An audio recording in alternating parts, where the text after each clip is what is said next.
What is up, turds, nerds, freaks, and geeks, and all that's in between? It's me, your girl, Daisy Dame, and welcome back to my channel. I'm genuinely blessed to have y'all here, and seriously, it means a lot to me. And thank you so much to my members.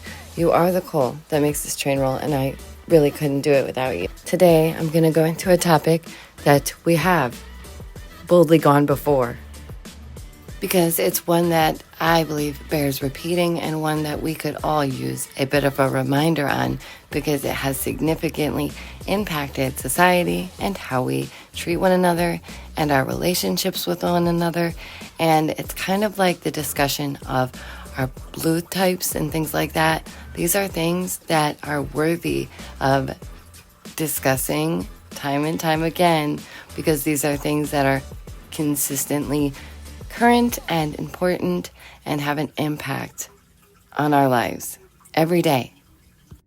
Do you ever think to yourself, bonkers, the world has gone bonkers?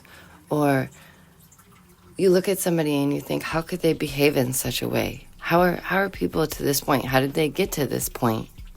Have you ever considered that there might be causes for this, causes for the way mankind has gone? Basically, what road, what path we were shoved down like cattle. But real quick before we do, please don't forget to like, subscribe, hit the bell to all, and share if you don't mind. It's all free, and hey, we love free. Thank you again, and thank you for coming to your very own deprogramming session. You should also check out my other social medias like Whatnot, DameVonBonDaisy, where you can get awesome, unique clothing or artwork. The purpose of this video is to take a look at how social media has changed and shaped our lives, for better or for worse. You let me know what you think with your thoughts down below. To understand the literal chokehold that social media has created, we must go back to the start. Believe it or not, I'm one of the lucky ones who remembers what it was like before all these platforms existed. And it seemed much more of a stress-free time. Believe it or not, I was created or born in '88. So that would mean I was still very young when all of this came out. Many may consider MySpace to be one of the biggest first platforms. And of course, Facebook is one of the OGs as well, and is now considered ancient or old as time, and often is chuckled at by our youngsters, looking at that as like a prehistoric thing almost. It's very curious. But before that actually came Friendster. But MySpace would come soon after, in early as 2003. I wasn't really big into any of this when it was first released. I was an outside person, and I am still mostly to this very day. Here are just a few things I plan to focus on. Who is behind this idea of social media? What is the real purpose behind social media? And what role does government play? What are the real impacts on society? And which ones should we steer clear of? As well as the tragic consequences and outcome of all of this. But that's not all, because you guys know I don't like just looking at the problem. We want to look at solutions. I'm not just going to leave you hanging. So we're going to do that as well. If you're ready for that, let's boot, scoop, boogie. Let's look at the deep societal impact according to AI. I thought ChatGPT could really help us out with this one. Much like Black Mirror, there are great societal impacts due to social media. It's become an integral part of our lives. It's changing our behaviors, how we interact with the world and one another. On one hand, social media has made it easier for people to connect and stay in touch with loved ones. It's provided a new town square where people show their thoughts and ideas and experiences. Social media provides the opportunity to reach a global audience. In ways, it also gives a voice to those marginalized communities and allows them to raise awareness on social issues. However, It clearly has a range of negative impacts on society. It has created a filter bubble where people often are only shown as one way. You hardly know who a person is through their content. And that confirms their already existing beliefs and biases. This really does happen. The spread of information can be a pro and a con because there's fake news and misinformation, which clearly is a serious problem and has cons on the public health as well as politics. In a time where we are more mental health conscious than ever, there are now clear links between mental health and anxiety and depression and social media. The constant comparing to others' lives can lead us to feelings of inaccuracy or low self-esteem. Additionally, the 24/7 availability of this content, it makes it harder to disconnect and engage with loved ones in our lives or the activities that we once so very much loved and enjoyed. Furthermore, it can lead to hate speech and violence. The way the info is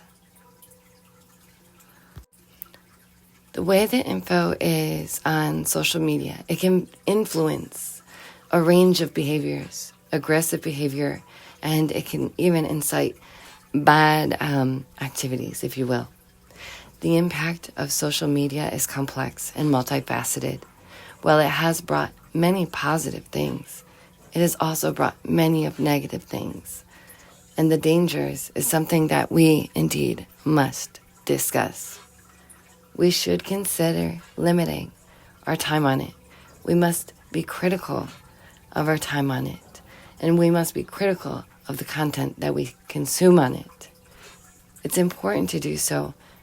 And it is important to do offline activities to recharge our mind, body, and soul, and to work on our spirit.